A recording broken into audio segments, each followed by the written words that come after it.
السلام علیکم ناظرین، آج ہم نبی پاک صلی اللہ علیہ وسلم کے والد محترم جناب حضرت عبداللہ رضی اللہ تعالیٰ عنہ کے بارے میں ایک مشہور اور تاریخی روایت کو بیان کرنے جا رہے ہیں۔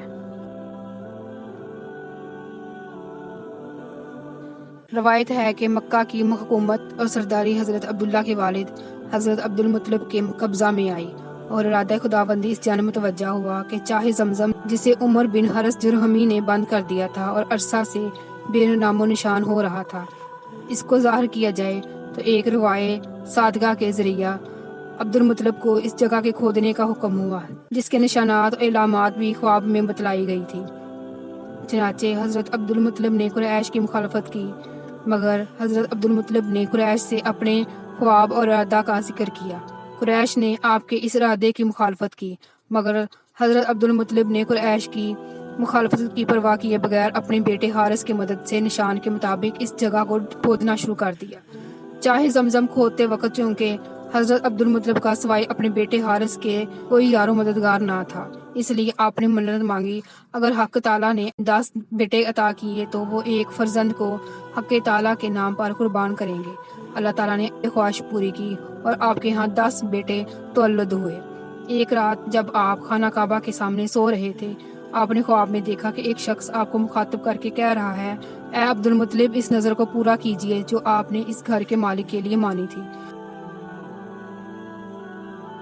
چنانچہ بیدار ہوتے ہی آپ نے سب بیٹوں کو جمع کیا اور ان کو اپنے خواب کی خبر دی۔ بیٹوں نے یک زبان ہو کر کہا، آپ اپنی نظر پوری کریں، جو چاہیں کریں۔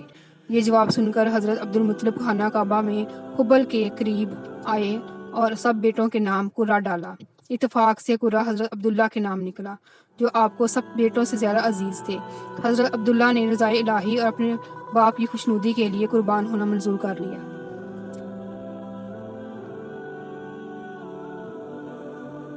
اپنے باپ کی خوشنودی کے لیے قربان ہونا منظور کر لیا۔ چنانچہ حضرت عبد المطلب ہاتھ میں چھری لے کر حضرت عبداللہ کو قربان کرنے کے لیے چل پڑے، لیکن حضرت عبداللہ کی بہنوں اور حضرت ابو طالب نے بھائی کے بچاؤ کے لیے مزاحمت کی۔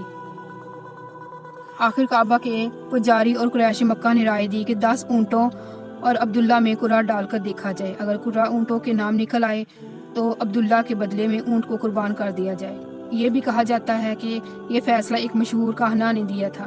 بہرحال اس رائے کے مطابق قرہ کا آغاز 10 اونٹوں سے کیا گیا، پھر 20، پھر 30، یہاں تک کہ 90 اونٹوں تک بڑھتے چلے گئے، مگر ہر دفعہ حضرت عبداللہ ہی کا نام نکلا۔ پھر جب اونٹوں کی تعداد 100 کر دی گئی تو قرہ اونٹوں کے نام نکل آیا اور حضرت عبد المطلب نے نظر پوری کرنے کے لیے حضرت عبداللہ کے بدلے 100 اونٹ قربان کر دیے۔ اس واقعہ کے بعد حضرت عبداللہ ذبیح کے لقب سے موسوم ہوئے اور اسی وجہ سے نبی پاک صلی اللہ علیہ وسلم کو ابن ذبیحین کہتے ہیں۔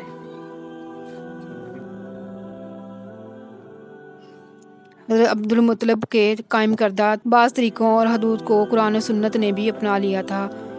وہ طریقے حدود یہ ہیں: نظر کا پورا کرنا، محرموں سے نکاح کا حرام کرنا، چور کا ہاتھ کاٹنا، لڑکیوں کو زندہ درگو کرنے کی ممانعت، شراب و زنا کا حرام کرنا اور ان پر حد قائم کرنا، خانہ کعبہ کا عریاں ہو کر طواف کرنے کی ممانعت۔ حضرت عبد المطلب جناب عبداللہ کا رشتہ طلب کرنے وہب بن عبد مناف کے پاس گئے تھے۔ اس زمانہ میں وہب بزرگی اور فضل و شرف کے لحاظ سے بنی زہرہ کے سردار تھے۔ انہوں نے رشتہ منظور کیا اور اپنی صاحبزادی آمنہ کا نکاح عبداللہ سے کر دیا۔ اس زمانہ میں نسب اور حیثیت کے لحاظ سے جناب آمنہ قریش میں سب سے افضل سمجھی جاتی تھی۔ جناب عبداللہ کی شادی محترمہ آمنہ سے چاہے زمزم کھودنے کے 10 سال بعد ہوئی تھی۔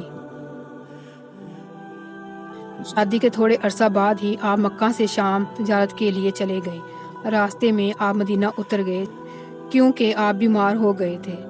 مدینہ میں آپ کے ماموں رہتے تھے، وہاں 1 مہینہ بستر مرگ پر لیٹے رہے اور پھر انتقال فرمایا۔ آپ کو نابغہ کے مکان دارالسغرا میں دفن کر دیا گیا۔ جناب عبداللہ نے جو ترکہ چھوڑا، 1 کنیز ام ایمن، 5 اونٹ اور بھیڑوں کا 1 غلہ تھا۔ رسول پاک صلی اللہ علیہ وسلم جب پیدا ہوتے جناب عبداللہ کا سایہ عاطفت ان کے سر پر موجود نہ تھا۔ ان حالات میں نبی پاک صلی اللہ علیہ وسلم کی کفالت حضرت عبد المطلب نے کی۔ جب رسول پاک صلی اللہ علیہ وسلم 8 سال کے ہوئے تو اس وقت آپ کے دادا جناب عبد المطلب 110 سال کی عمر میں بمقام مکہ عام الفیل کے 8 سال بعد انتقال فرما گئے۔ آپ کے جنازہ کے پیچھے رسول کریم صلی اللہ علیہ وسلم روتے جا رہے تھے۔ مرتے وقت آپ نے جناب عبداللہ کے سگے بھائی جناب ابو طالب کی کفالت میں رسول پاک صلی اللہ علیہ وسلم کو دے دیا تھا۔ جناب ابو طالب کثیر العیال ہونے کی وجہ سے مالی طور پر کمزور تھے۔ جناب ابو طالب رسول کریم صلی اللہ علیہ وسلم سے آثار خیر و برکت دیکھا کرتے تھے۔ آپ صلی اللہ علیہ وسلم سے انتہائی محبت رکھتے تھے۔ ہمیشہ آپ صلی اللہ علیہ وسلم کے پہلو میں سوتے، جب باہر نکلتے تو ساتھ لے کر جاتے۔